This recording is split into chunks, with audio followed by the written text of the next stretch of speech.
eFootball 2027 might actually be the update that changes everything. I know we say that almost every year, but this time the rumors are different. We're not just talking about new cards or another pack animation. We're talking about Master League, custom tournaments, player exchange, separate attacking and defensive formations, a brand new Overload playstyle, voice chat in match rooms, and even new epic cards like David Silva and John Terry. None of this is officially confirmed yet, so take everything here with a grain of salt. But if even half of these features actually make it into the update, eFootball 2027 is going to be absolutely crazy. The biggest rumor by far is Master League. This is the feature that eFootball fans have been begging Konami for ever since PES became eFootball. And honestly, if they finally bring it back, I think it could be the biggest update in the history of the game. Imagine taking a small club, developing young players, making transfers, managing contracts, and actually having a long-term offline mode that gives you something to do outside of grinding division matches. We've been stuck in the Dream Team cycle for years, and while Dream Team is fun, it gets repetitive. Master League would give the game real replay value again. I'm trying not to get my hopes up too much because Konami has disappointed us before, but this is the one feature I genuinely hope becomes real. Now let's talk about the new Overload team playstyle because this might actually be overpowered. From the rumors, Overload focuses on creating numerical superiority around the ball by sending more players to the same side during attacks. That means shorter passing options, more triangles, and potentially much easier build-up play under pressure. If Konami gets the AI movement right, this could become one of the strongest tactical options in the game. The only thing I'm worried about is balance.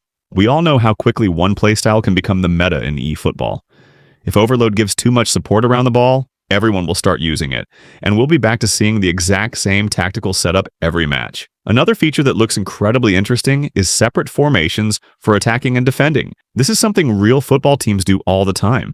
A team might defend in a 5-3-2 and attack in a 3-2-5, and being able to replicate that in eFootball would add so much tactical depth. You could keep a compact defensive shape and then instantly transition into a more aggressive attacking formation when you win the ball. For competitive players, this is probably one of the most exciting rumors here because it adds actual strategy instead of just better player cards. The custom tournament feature is another massive win if it's true. Being able to create your own knockout tournaments, set the rules, adjust player conditions, and invite friends is something the community has wanted for a long time. Right now, organizing community tournaments is honestly more difficult than it should be. If Konami gives us a proper tournament system with brackets and custom settings, creators, leagues, and friend groups are going to have a field day with it. Player exchange is the rumor I'm the most skeptical about. Trading players sounds amazing on paper, but it also sounds like something Konami would heavily restrict. If they allow direct trading of valuable cards, people will create multiple accounts and abuse the system immediately. So if this feature is real, I expect a lot of limitations.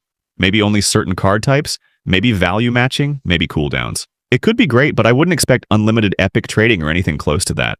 The new pack opening animation is honestly one of those features that sounds small, but could make a huge difference. We've been watching the same opening sequence for what feels like forever. A fresh animation with better lighting, camera angles, and presentation would make opening packs feel exciting again. It doesn't improve gameplay, but presentation matters, especially in a game where so many players spend coins on special cards. Speaking of cards, the rumored new epics are actually pretty interesting. David Silva and John Terry are names that immediately stand out. David Silva could become one of the smoothest technical midfielders in the game, while John Terry has the potential to be an elite defensive center back if Konami gives him the right defensive stats and physicality. The pack itself doesn't look insane yet because we don't have full stats, but the player choices are definitely promising. And finally, the voice chat feature. I honestly didn't think I'd ever see this in eFootball. Being able to use a speaker and microphone directly in match rooms could make co-op and friend matches way more fun. The downside is obvious. Voice chat can become toxic very quickly, but if Konami includes mute options and proper controls, it could be a surprisingly good addition.